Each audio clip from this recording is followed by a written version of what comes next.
Ayan. Labadami, labango. Ng tunay na macho man. Ayan na po. Ayan. Ayan. Sinuko na niya yung unang laba. Ayan, umiikot ano. Ayan.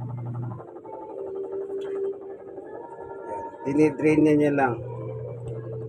Tawag dyan, rinse. Yung pimipindot, rinse. Sabihin, pinipiganan niya yan.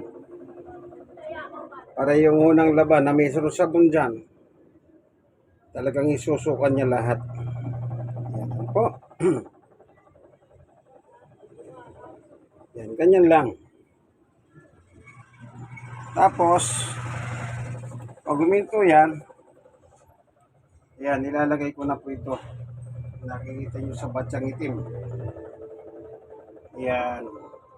Bali, pangalawang banlaw yan. Po, yan.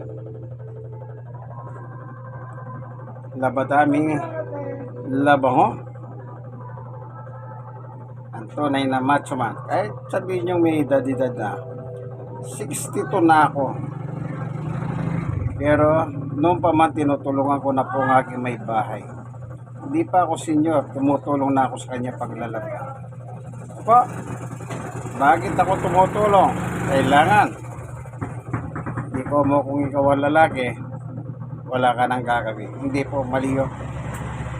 Tumulong ka hanggat kaya mong tumulong. Okay po ba yan?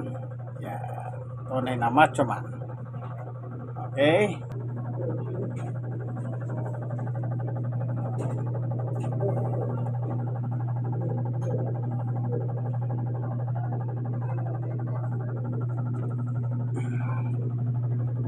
Tubig, 5.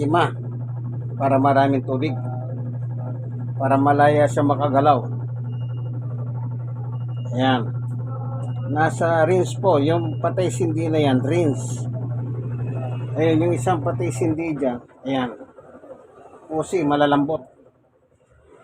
Ayan. Nangina na. Ibig sabihin, ihinto na yan. Maya-maya lang. Ayan. Po.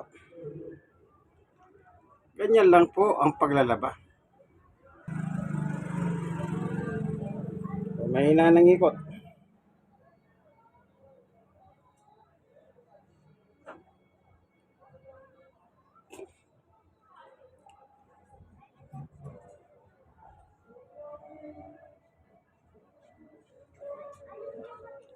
Yan yung unang piga.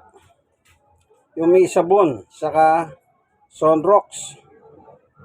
Yan, tinapon na niya lahat. Yan, wala na yan. Halos pigang-piga na yan. Tutulo na ngayon yan. Hintayin natin. Ayun. Ayan. Ito, tumutulo. Ayan.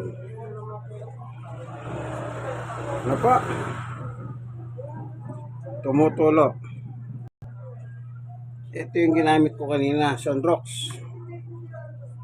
Pandicolor. Yan. Ang gagawin ko maya-maya, yan, ilalagay ko na po yan, ano?